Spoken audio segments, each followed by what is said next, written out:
Hello everyone. अभी हम लोग क्लास 10th के साइंस का चैप्टर नंबर 6 लाइफ प्रोसेसेस का सेकेंड टॉपिक रेस्पिरेशन कंटिन्यू करेंगे। इसका एक वीडियो मैंने ऑलरेडी बना रखा है। अभी इसका हम सेकेंड टॉपिक स्टार्ट कर रहे हैं।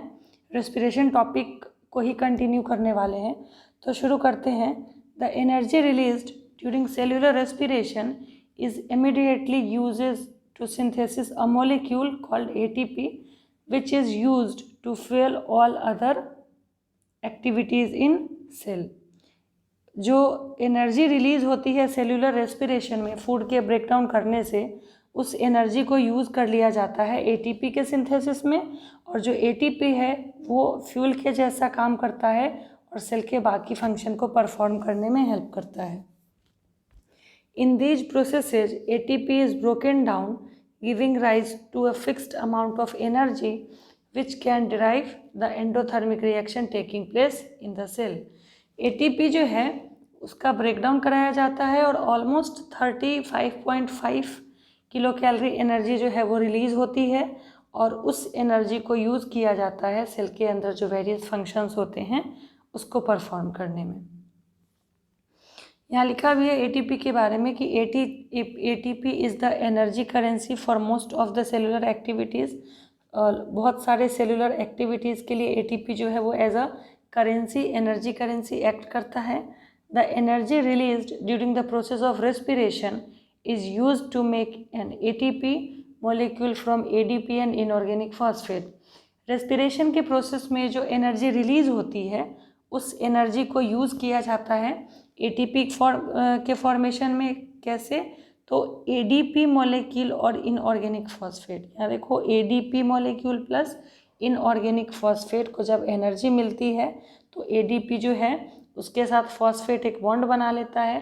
तो एक ADP के साथ एक फॉस्फेट जुड़ गया तो 3 फॉस्फेट हो जाता है, तो ATP यानी एडेनोसाइन ट्राइफॉस्फेट का फॉर्मेशन हो जाता है। Endothermic processes in the cell then use this ATP to derive the reactions. Cell के अंदर जो एंडोथर्मिक रिएक्शंस चल रहे होते हैं उनमें ATP का यूज़ किया जाता है रिएक्शन को करने के लिए। When the terminal phosphate linkage in ATP is broken under using water, the energy equivalent to 30.5 kilojoule per molecule is released। और जब ज़रूरत होती है तो उस ATP का जो टर्मिनल फॉस्फेट है, जो फॉस्फेट यहाँ ऐड हुआ था, वो फॉस्फेट जो है उसको तोड़ा जाता है और उसमें 30.5 किलोजूल मॉलिक्यूल जो है एनर्जी रिलीज होती है। ठीक है। Think of how a battery can provide energy for many different kind of uses. It can be used to obtain mechanical energy, light energy, electrical energy, and so on. Similarly, ATP can be used in the cells for contraction of muscle, protein synthesis, conduction of nervous impulses, and many other activities. आपको बस इतना याद रखना है कि जो भी activities है हमारे muscle contraction, protein synthesis, conduction of impulse, मतलब जो भी फंक्शन बॉडी के अंदर परफॉर्म किए जाते हैं उसके लिए ATP जो है वो रिस्पॉन्सिबल है। ATP ही एनर्जी प्रोवाइड करता है। Since the aerobic respiration pathway depends on oxygen, aerobic organism needs to ensure that there is sufficient intake of oxygen. क्योंकि एरोबिक रेस्पिरेशन जो है वो ऑक्सीजन पर डिपेंड करता है, इसीलिए जो एरोबिक ऑर्गेनिज्म है उनको ये इंश्योर दैट मीन्स कि सुनिश्चित करना पड़ता है कि जहाँ पे वह हैं वहाँ पे सफिशिएंट ऑक्सीजन का इनटेक होगा। We have seen that plants exchange gases through stomata. हमने देखा है कि प्लांट जो है वो स्टोमेटा के थ्रू गैसेज एक्सचेंज करते हैं। And the large intercellular spaces ensure that all cells are in contact with air. और जो लार्ज इंटरसेलुलर स्पेस है इससे भी पता चलता है कि जितने भी सेल हैं वो एयर के कॉन्टैक्ट में हैं। Carbon dioxide and oxygen are exchange by diffusion है, और स्टोमेटा के अंदर, स्टोमेटा के पास कार्बन डाइऑक्साइड का और ऑक्सीजन का एक्सचेंज होता है डिफ्यूजन के प्रोसेस से। They can go into cells और away from them and out into the air. वो सेल से बाहर और away from them and out into the air. जो गैसेज हैं वो सेल के अंदर से बाहर और फाइनली एयर में जो ऑक्सीजन है वो आ जाता है। The direction of diffusion depends upon the environmental condition and the requirement of plant. और जो डिफ्यूजन है उसका डायरेक्शन डिसाइड होता है कि प्लांट का कैसा रिक्वायरमेंट है, इन्वायरमेंटल कंडीशन कैसा है।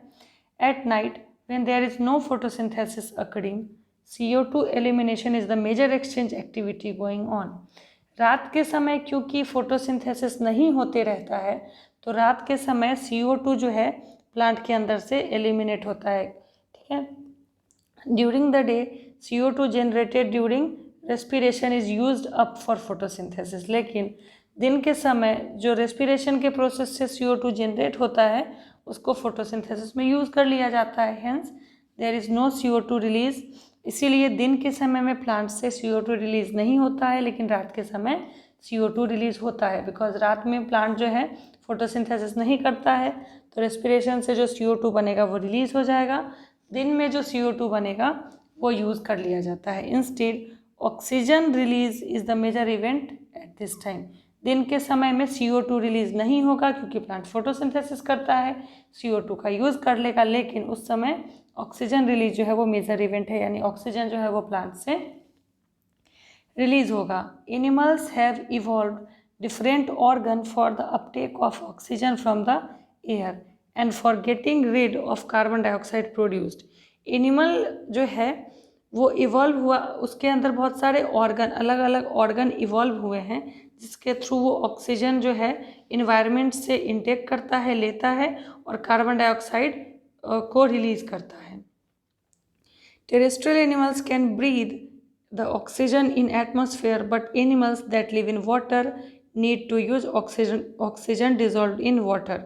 जो टेरेस्ट्रियल एनिमल है, जो ज़मीन पर रहने वाले एनिमल है, वो तो एयर से नॉर्मली यूज़ कर लेते हैं, पर ऐसे एनिमल जो वाटर के अंदर रहते हैं उनको वाटर के अंदर डिजॉल्व ऑक्सीजन जो रहता है उसको यूज़ करना होता है।